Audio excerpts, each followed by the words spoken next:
కాకినాడ జిల్లా ఉద్యాన శాఖ నేతృత్వంలో ఆయిల్ ఫామ్ తోట విస్తరణ మహోత్సవం 2024 ఘనంగా నిర్వహించారు. ఈ కార్యక్రమానికి జగ్గంపేట శాసనసభ్యులు జ్యోతుల నెహ్రూ పాల్గొని మాట్లాడుతూ ఆయిల్ ఫామ్ తోటల విస్తరణ మహోత్సవం మన ప్రాంతంలో ఏర్పాటు చేసిన వారిని అభినందిస్తున్నానన్నారు. కొన్ని అపోహల కారణంగా రైతులు ఈ తోటలను వేయడానికి ముందుకు వచ్చేవారు కాదని, నేను మొట్టమొదటిగా 30 సంవత్సరాల క్రితం ఆయిల్ ఫామ్ 12 ఎకరాలు వేయడం జరిగిందని, దీనిపై అధ్యయనం కోసం సింగపూర్ కూడా వెళ్లానని అన్నారు. ఈ కార్యక్రమంలో ఉద్యమం శాఖ అధికారులు, స్థానిక నాయకులు పాల్గొన్నారు.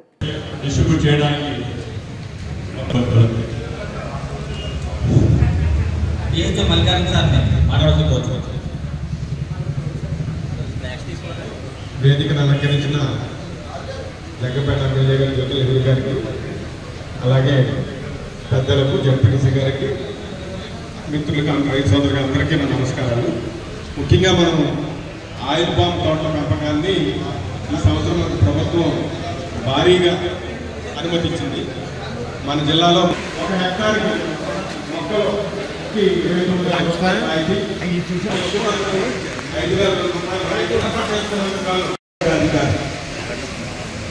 జిల్లా మైక్రో ఇరిగేషన్ ప్రధానాధికారి వనప్రసాద్ గారు, వీరిద్దరికీ ప్రధానంగా వేదికను అలంకరించినటువంటి పెద్దలు అందరికీ, రైతాంగ సోదరులారా,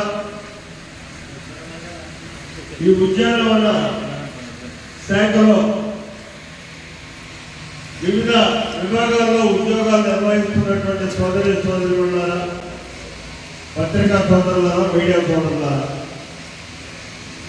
అందరికీ నా హృదయపూర్వకమైన తెలియజేసుకుంటున్నాను.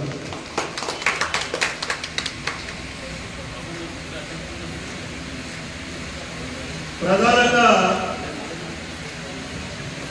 ప్రాంతానికి రావడం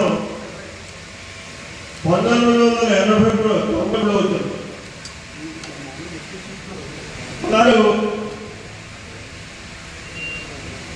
దీనికి చాలా ఎక్కువ నీరు కావాలట, అసలు మన ప్రాంతానికి చూడాలట,